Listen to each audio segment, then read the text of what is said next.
What if the way you've been having sex your entire life is the very reason you've lost connection in your later years? Let me tell you about Harold. He was 72, retired, recently divorced, and finally ready to feel something again. He met someone. She was kind, warm, and interested. They went back to his place. The moment came, but his body didn't respond. He panicked. She looked confused. And after that night, Harold never tried again. Not because he didn't want to, but because he believed the worst. I'm broken. He wasn't. And neither are you. I'm Dr. James, a men's health specialist. For 30 years, I've helped thousands of men over 60 reclaim their confidence, rebuild intimacy, and live longer, fuller lives. Most men think their sex life ends because they're getting older. But that's not true. It ends because of what they were never taught. In this video, I'll share the 5 most powerful bedroom secrets older men wish they had known sooner, and how learning them today could change everything. Let's start with the biggest lie most men over 60 still believe. If the moment is right, it should just happen. That's what Gerald believed too. He was 69, healthy, recently retired, and had just started seeing someone after years of being alone. Things were going well. Dinners, laughter, quiet walks. And then one night, intimacy came knocking. He hadn't planned anything. He hadn't prepared. Because for most of his life, he never had to. In his younger years, it all came naturally. Desire matched performance. He didn't have to think, pause, or worry. His body responded instantly. That's what made intimacy exciting, spontaneous, powerful. But that night, nothing happened. His body froze. He panicked. She tried to comfort him, but the damage was done. Gerald made an excuse, said he was tired, and left her apartment early. He never called her again, not because he didn't care, but because he felt humiliated, like something inside him had died. He later told me, I felt like I lost a part of my manhood that night. And that's exactly what too many men over 60 experience. But silently, they still expect their body to perform the way it did 30 or 40 years ago. But they're no longer working with the same system. Blood flow slows, nerve signals weaken, stress levels rise, hormones shift. None of this makes you less of a man. But clinging to old expectations will make you feel like one. This is why spontaneity after 60 is dangerous. Not just emotionally, but physically. I've had men in my office, not sick, not injured, but broken emotionally, because of one failed night behind closed doors. They avoid eye contact. They speak in whispers. They don't feel like themselves anymore. And the worst part, most of them never ask for help. They just withdraw from their partner, from themselves, from the life they were still meant to enjoy. But here's what I tell every man who walks into my office. Planning for intimacy is not weakness, it's wisdom. Think about it. You plan your meals. You plan your doctor visits. You plan your finances. Why wouldn't you plan for one of the most vulnerable and powerful human experiences? When you prepare mentally, physically, emotionally, you remove the pressure. You create space for real connection. You give your body time to adjust, to warm up, to respond. And when that happens, intimacy becomes less about performance and more about presence. What worked at 30 was instinct. What works at 60 is intention. And that, my friend, is not the end of your sex life. It's the beginning of something even better. Let me ask you something personal. When was the last time you paid attention to what your body was trying to tell you? Most men over 60 see erectile dysfunction as just a bedroom issue, an embarrassing inconvenience, something to ignore, laugh off, or handle quietly with a pill. But here's the truth no one tells you. Your erection is one of the most powerful indicators of your heart health. Let that sink in. When blood doesn't flow properly to your penis, it's not just about sex, it's about circulation. It's about your arteries. It's about your heart. I had a patient named David. He was 67, still working part-time, married and fairly active. He came in saying, "Doc, things just don't work like they used to. Probably just my age, right?" But something felt off. I asked more questions.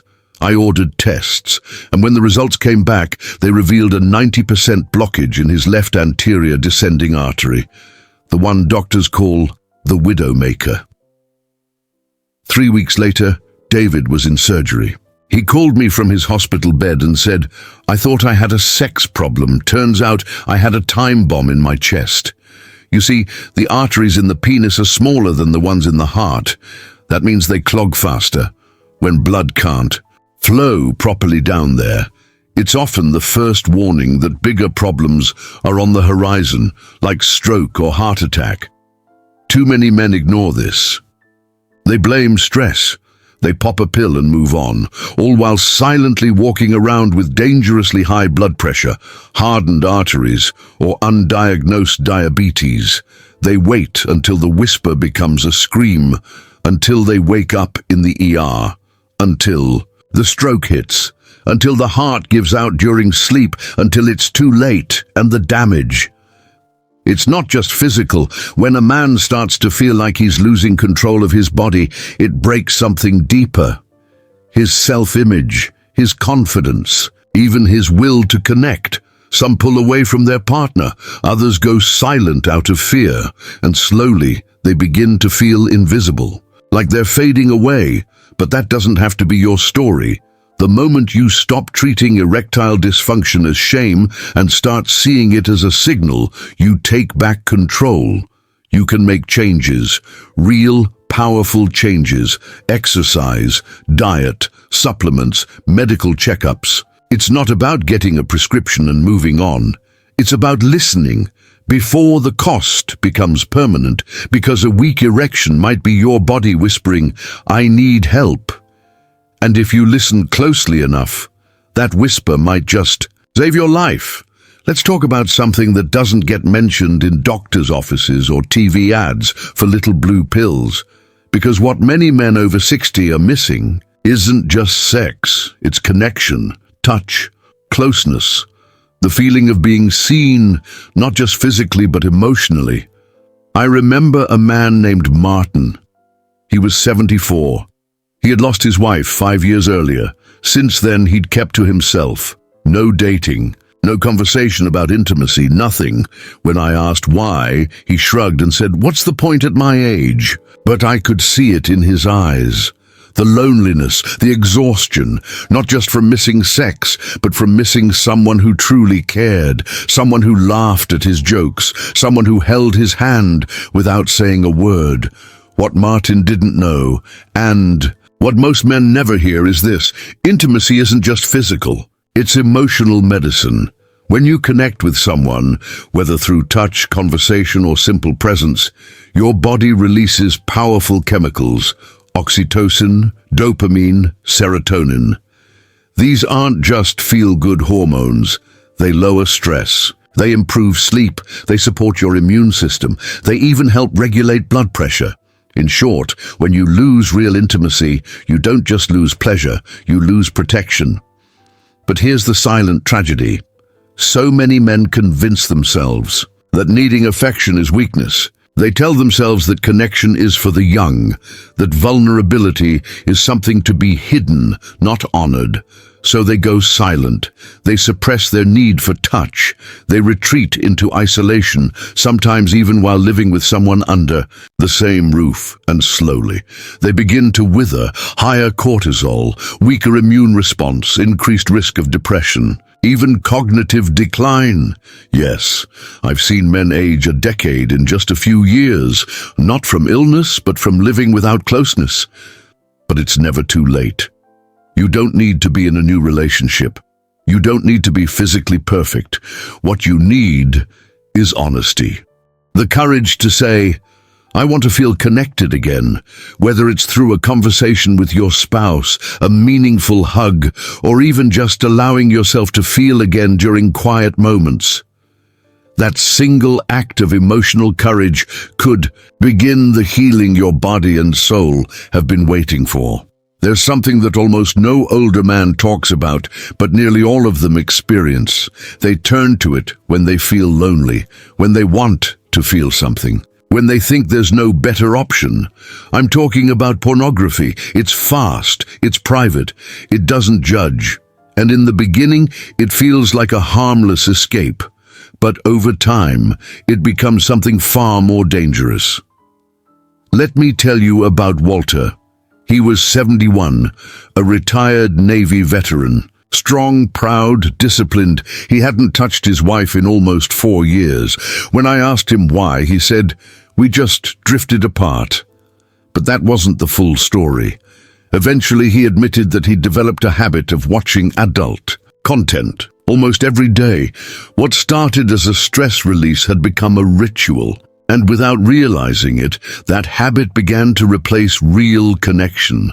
He stopped reaching for his wife, stopped initiating touch, stopped trying, because the fantasy felt easier.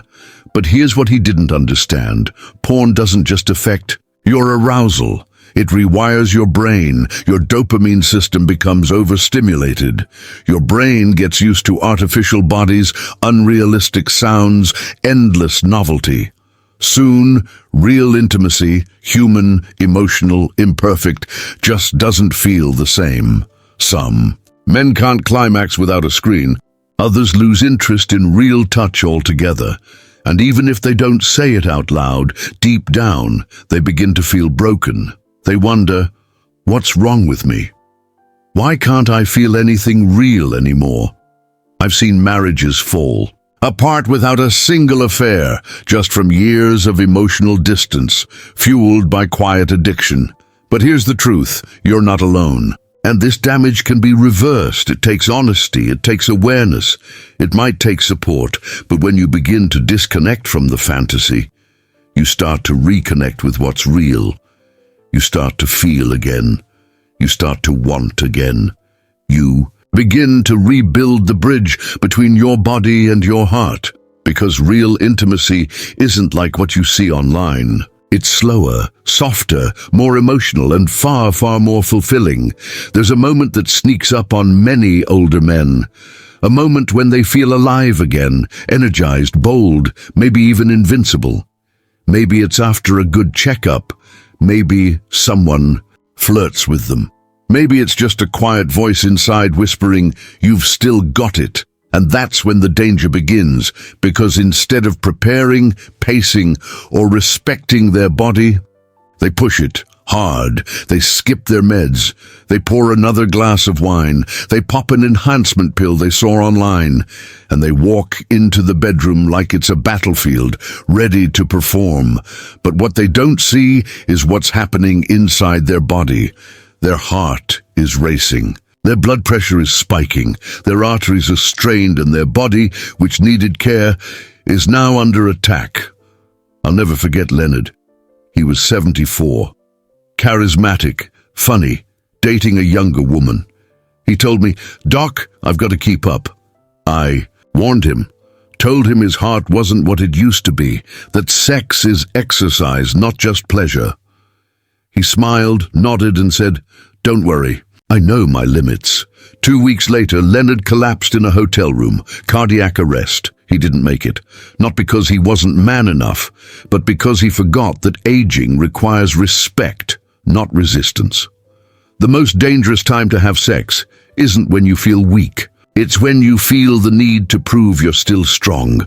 Too many men die in moments like that, not because of the act, but because of the pressure they put on themselves to show they still have it. You don't need to prove anything. You've lived, you've loved, you've endured more than most. Your value is not in how long, how hard, or how often. It's in how present, how honest, and how connected you are. Slowing down isn't failure, it's survival. Pacing yourself isn't weakness, it's wisdom. And if you feel that rush of pride trying to take over in the bedroom, pause, breathe, ask yourself, is this about love or about fear? Because choosing connection over performance could save your relationship, could save your dignity, and maybe even your life. Just because you're older doesn't mean you're done. What you've been told or not told about sex, aging, and intimacy has been incomplete at best and damaging at worst. But you're not broken. You're just uninformed, and the moment you realize that is the moment everything begins to change. You don't need to chase what you had at 30. You need to build something better at 60, 70, or 80, because here's the truth most men never hear. Real intimacy after 60 isn't less than, it's more honest, more intentional, more meaningful. It's no longer about proving something, it's about feeling something. And once you let go of the myths, the pressure to perform, the fear of not being enough, the shame of needing help, you create space for real connection. I've seen it happen again and again. Men who once felt ashamed begin to laugh again, touch again, live again. Not because of pills or fantasies, but because they finally gave themselves permission to evolve. You don't need to be the man you once were. You need to become the man you were always meant to be. Grounded, aware, connected. This is not the end of your sex life. It's the beginning of your most powerful, human and honest chapter yet. Now you know the 5 truths. The secret's older. Men wish they had learned decades earlier. This isn't just about sex. It's about health, it's about dignity, it's about choosing connection over silence, wisdom over pride, and life over fear. Maybe you saw yourself in Gerald, or David, or Walter. Maybe you've been quietly suffering, assuming this is just how things go after a certain age, but it's not. Because now you do know, and that means you have a choice. You can continue surviving, pretending everything's fine. Or you can choose to live with presence, strength, and intention. If this message spoke to you, if even one part of it made you pause or reflect, type 1 in the comments. Let me know you're still here, still listening, still growing, and if you haven't already, subscribe to this channel, because here we speak the truth. For men like you who deserve better, you're not finished. You're just getting started, and I'm honored to be walking this chapter with you.